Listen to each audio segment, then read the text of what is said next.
Il se réveille en tremblant, en suffoquant, transpirant, avec les larmes aux yeux, terrorisé.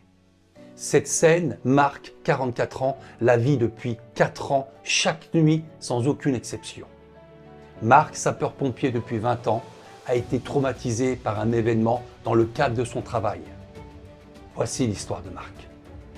Ce jour-là, quand Marc vient me voir, il est déjà très ému, très tendu, je sens qu'il est stressé.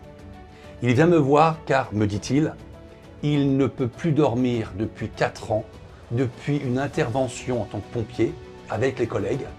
Et le soir même, la nuit qui a suivi, il a fait ce premier cauchemar.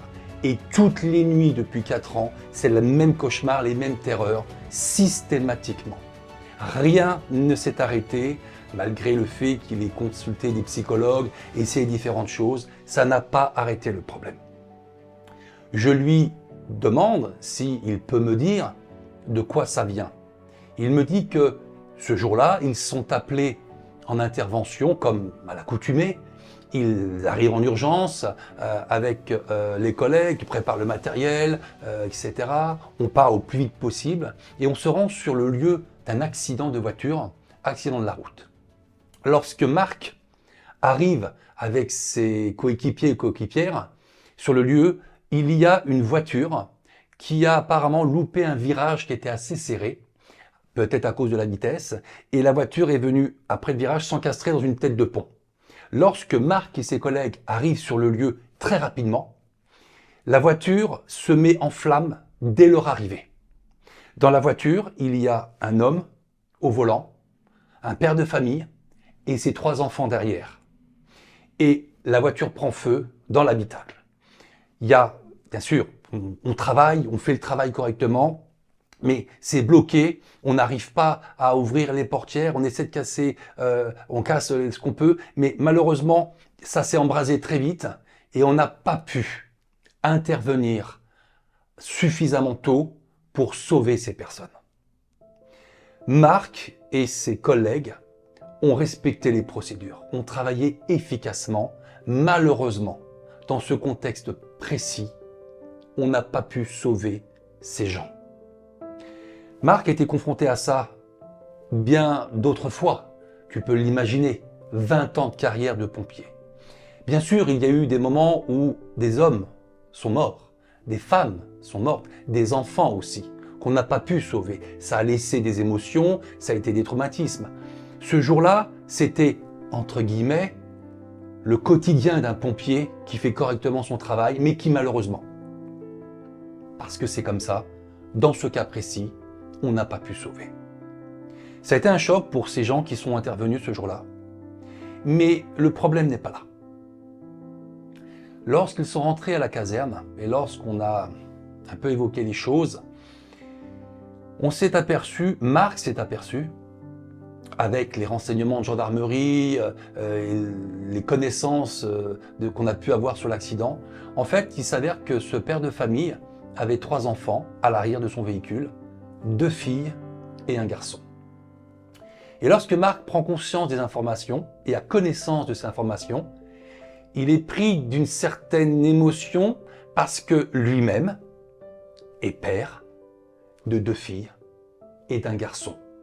Et lorsqu'on aura les informations, les âges des enfants dans la voiture étaient quasiment les mêmes à quelques mois de ses propres enfants.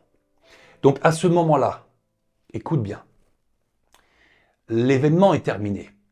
La difficulté est là pour les personnels qui ont besoin d'évacuer un petit peu ça comme ils peuvent. Et je dirais, s'il n'avait pas eu cette information, Marc, voilà, bien que difficile, probablement aurait continué son travail de pompier comme il l'a fait depuis 20 ans, malgré les traumatismes précédents. La différence ce coup-là, c'est qu'il y a eu une résonance émotionnelle. Marc, père de 3 enfants, 2 filles, un garçon, quasiment du même âge, que ses enfants à l'arrière de la voiture, qui pris dans les flammes, n'ont pas pu être sauvés, c'est ce détail qui a créé la résonance émotionnelle pour Marc. Et en fait, il a eu l'impression qu'il n'avait pas réussi à sauver ses enfants. L'âge de ses enfants étant similaire et 2 filles et un garçon, il a fait une sorte d'identification Et c'est comme si, en ne sauvant pas ces enfants-là, ce jour-là, il avait eu l'impression qu'il n'aurait pas pu sauver ses propres enfants si ça avait été le cas. Et c'est ça qui a été compliqué. Lorsque je demande à Marc de repenser à l'accident, l'événement, il est à 10 sur 10 de stress. Il n'est pas bien, il pleure, il suffoque, il tremble, il est vraiment très très mal. Nous mettons l'information en mémoire et lorsque nous testons les 3 informations clés de ma trame de travail, le centre énergétique est en court-circuit, est un centre énergétique qu'on appelle le mingmen dans le dos qui s'est mis en déséquilibre.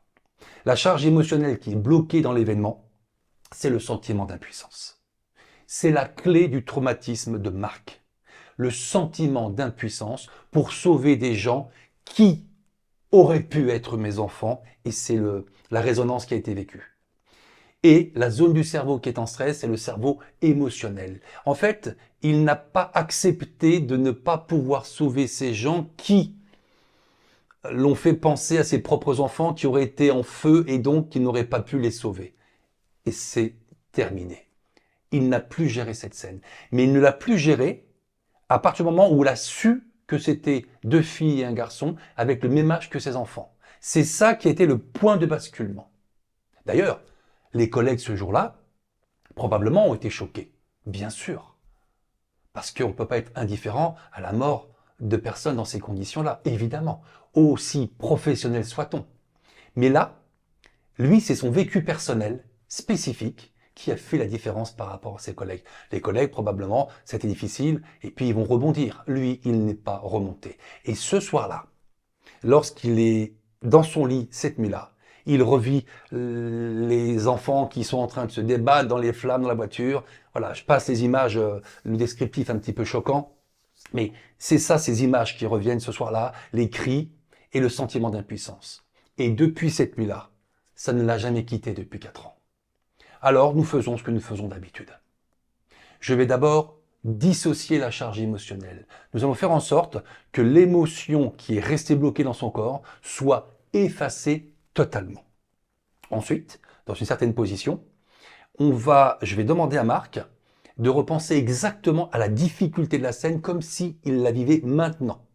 Mais parce que je l'ai déjà dissocié de l'émotion, Marc est capable de le faire sans avoir trop d'émotions compliquées à ressentir. Donc, il se remet exactement dans les mêmes circonstances. Je viens complètement effacer l'émotion associée à la scène. Complètement effacée. Une fois que cette correction est faite, j'ai remis l'équilibre sur le centre énergétique et j'ai arrêté l'alarme de stress du cerveau limbique, le cerveau émotionnel. À ce stade-là, pour Marc, il n'est plus bloqué dans l'émotion du traumatisme, qui avait créé donc un état de stress post-traumatique, j'insiste, état de stress post-traumatique qui peut durer toute une vie. Et je lui demande d'imaginer la scène que nous avons définie ensemble. Je lui dis, mais si vous pouviez revenir en arrière, et si vous pouviez changer complètement le scénario, vous avez tous les droits. Qu'est-ce qui aurait dû se passer?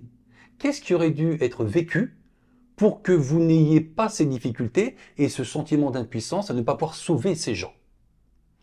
De façon logique, il me dit qu'on arrive plus tôt ou que la voiture ne prenne pas feu à ce moment-là, mais plus tard, qu'on ait le temps de dégager les personnes. Super!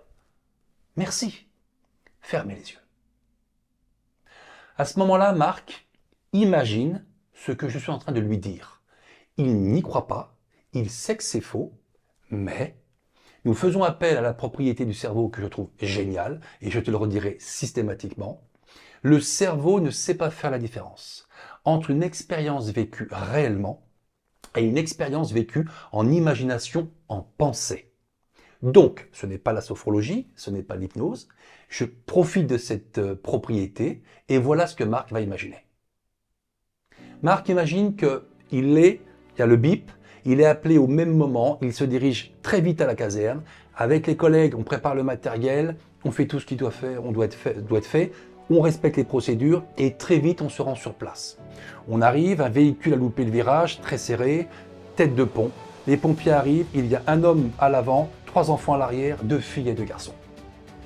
On arrive, la voiture est bloquée, les portières sont bloquées, on casse un carreau, on fait ce qu'il y a à faire, mais on arrive à dégager le véhicule et on extrait lui extrait déjà un enfant, son collègue un enfant, troisième collègue un enfant et on s'occupe du papa. On arrive à dégager, même s'il faut un petit peu couper avec les cisailles ou autre, on arrive à dégager les personnes qui sont un peu choquées, vivantes mais un peu choquées ou peut-être un petit peu dans un état particulier. On arrive à sortir les 4 personnes. Une fois que les 4 personnes sont au loin du véhicule, pris en charge par les pompiers, la voiture se met en feu. Je lui demande d'imaginer qu'il est avec une fille, ses collègues, les 2 autres enfants, le papa est là, tout le monde est à 100 mètres ou 50 mètres, protégé, la voiture se met en feu. Et là, on va intervenir tranquillement pour éteindre le feu, mais il est auprès d'enfants, ils vont bien. Ils ont eu peur, ils sont un peu sonnés, il n'y a pas eu de choc particulier, tout le monde avait la ceinture, ça va. Et donc, on fait ce qu'il y a à faire. Ces personnes sont accompagnées aux urgences, voilà, pour faire l'examen. Et de retour à la caserne, il saura, lui et ses collègues, qu'ils vont bien. Il n'y a pas de problème particulier. Il y a eu peut-être des bleus, des contusions, mais il n'y a pas de choses graves. Nous avons pu sauver ces 4 personnes, ce père de famille et ses 3 enfants. Et je lui demande d'imaginer qu'il a su que c'était quasiment l'âge de ses enfants, mais en fait, on a sauvé ces personnes. Il n'y a pas ce choc émotionnel. À ce moment-là, quand Marc imagine ça, et quand l'émotion est bien installée, il est calme. Il est calme. Je viens faire le copier-coller de cette nouvelle émotion que nous venons de créer, et je la mets dans le dossier de l'événement, à la place de l'émotion d'impuissance qui avait été mémorisée dans la vraie histoire. À partir de ce moment-là, son cerveau et son corps ne pourront plus jamais réveiller l'émotion véritable du traumatisme réel. À chaque fois que Marc pensera à ça, il ne pourra pas réveiller autre chose que l'émotion que nous venons de mettre dans le dossier qui part aux archives. Je te rappelle que la séance se passe sur 1 heure. Une fois que la correction est terminée, Marc est totalement différent. Fatigué, vidé, lourd. Je lui dis de s'asseoir doucement sur le bord de la table. Il s'assied sur le bord de la table. Il est épuisé. Il bâille, il est fatigué, il est sur lui-même. Il se sent mais complètement épuisé. Et pour cause, ça fait 4 ans qu'il est en état de stress post-traumatique, avec une insécurité qui ne s'arrête pas ni le jour ni la nuit. Il est en physiologie de stress, état de stress post-traumatique. Et là, ça s'arrête enfin pour la première fois. Il est vidé, épuisé, mais complètement apaisé. Je lui dis que nous allons retester les choses pour voir comment il se sent. Et il ferme les yeux. Et je lui demande de repenser qu'il soit chez lui, la nuit, dans son lit, et qu'il repense à ce cauchemar. Il pense à ça les yeux fermés, comme s'il y était. Aucun stress, aucun pleur, aucune suffocation. Je teste son système énergétique. Le centre énergétique lui-même reste branché. Je n'ai pas de stress évoqué lorsqu'il repense concrètement à la manifestation, le déséquilibre, le symptôme qui étaient ses cauchemars toutes les nuits depuis 4 ans. Je lui demande comment ça va. Écoutez, ça monte pas. J'ai l'impression que c'est pas arrivé, me dit-il. Ok. Donc il n'y a plus le, non, il n'y a plus rien. Je sais que je fais des cauchemars, mais quand j'y pense, j'ai l'impression que ça n'arrive pas, que c'est pas arrivé. J'ai l'impression que c'est différent, bien sûr. Je lui demande de repenser au problème initial, le trauma, et je lui demande de penser que ce jour-là, 4 ans en arrière, il soit rappelé au même moment, il va à la caserne, préparation du matériel, on part au plus tôt, on arrive, on voit cette voiture, il repense vraiment à la scène initiale, le traumatisme. Et que, arrivant sur le lieu, sa voiture qui avait loupé donc le virage tête de pont, quand on arrive, elle se met en flammes, et malheureusement, tout allait très vite, on n'a pas pu extraire ces personnes, donc ce père de famille, ce papa, et ses 3 enfants, 2 filles et un garçon à l'arrière. J'insiste avec lui pour qu'il pense aux détails de la scène qu'il connaît par cœur depuis 4 ans. Et de penser aux cris, les gens qui sont en flammes, et d'insister. Et quand je lui demande de penser à ça, il a les yeux fermés, il y pense. pas de pleurs, pas de suffocation, pas de stress. Je lui dis, c'est comment? Il me dit, écoutez, j'ai l'impression que c'est pas arrivé. Je vois les images, mais j'ai plus trop les détails. Je vois la scène, c'est plus aussi net qu'avant, mais je vois, mais j'ai l'impression que je suis séparé de la scène, ça n'est pas arrivé. Et moi, quand je teste son système énergétique, aucun stress, aucun plan qui saute, le cerveau le gère parfaitement. Parce que maintenant, même s'il pense toujours à l'histoire véritable, aux détails conscients du souvenir, quand il pense à ça, ce qui monte dans son corps maintenant est l'émotion de la deuxième histoire. Nous avons sauvé ces gens. Il ne peut plus ressentir la terreur et la difficulté. Nous avons effacé ça. Bye bye trauma. Marc est étonné, mais tellement soulagé. Ça a été une séance mémorable et je dédie cette vidéo à tous les sapeurs-pompiers de France et du monde, ainsi que tous les autres systèmes d'intervention qui sont confrontés à des événements terribles avec de la détresse humaine. Ce qui s'est passé pour Marc, sapeur-pompier, pouvait très bien arriver pour un policier, un pompier, urgence médicale, ambulancier, SAMU, qui sont tous bien sûr des personnes qui interviennent sur ces événements-là. Je dis à Marc que on va laisser passer 3 semaines, 1 mois et on voit ce qui se passe. Marc m'a rappelé en me précisant que 2 nuits après, il n'a plus jamais fait ses cauchemars. Ça s'est arrêté. Ça s'est arrêté. Il a retrouvé son équilibre. Il est toujours sapeur-pompier. Il apprécie son travail.